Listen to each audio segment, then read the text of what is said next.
প্রিয় দর্শক আসসালামু আলাইকুম, সবাই কেমন আছেন? আশা করি সবাই ভালো আছেন। আমার সামনে যে বকনা বাছুরটি দেখছেন, এই বাছুরটি দুদিন যাবৎ শুয়ে আছে, কোনোভাবে শোয়া থেকে উঠে না।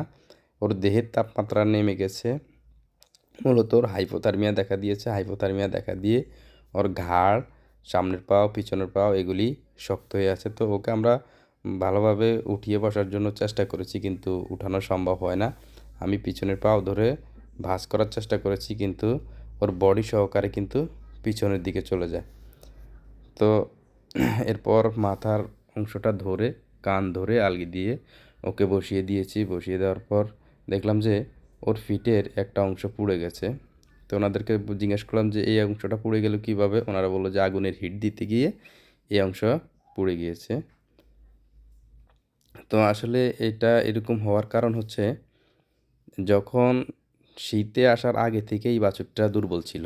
যখন শীত শুরু হয়েছে তখন থেকে কিন্তু আরও বেশি দুর্বল হয়ে গেছে। দুর্বল হয়ে একটা পর্যায়ে হাইপোথার্মিয়া দেখা দিয়ে সে শুয়ে পড়েছে। তো যাদের এরকম বাছুর, দুর্বল বাছুর রয়েছে, তারা কিন্তু আগে থেকেই ব্যবস্থা নিতে হবে যাতে শীত আসলে সে সারভাইভ করে থাকতে পারে, কোনোভাবে যাতে পড়ে না যায়। ধন্যবাদ, সবাই ভালো থাকবেন। আসসালামু আলাইকুম।